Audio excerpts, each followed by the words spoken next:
Ayan ang ating gulay guys na laswa. Yan. Kalabasa, okra at saka yung dried na hipon o kalkag. Ilagay natin yung saluyot at alugbati. Yan ang ating laswa guys.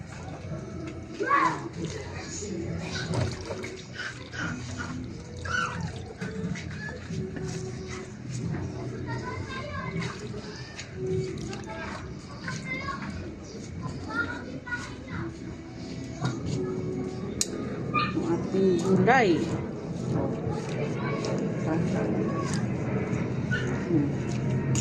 Kunting kulo-kulo lang ito guys, pwede na.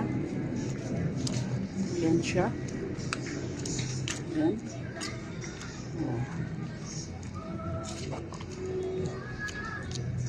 Ayan. At maluto na. Luto na po ang ating gulay na laswa.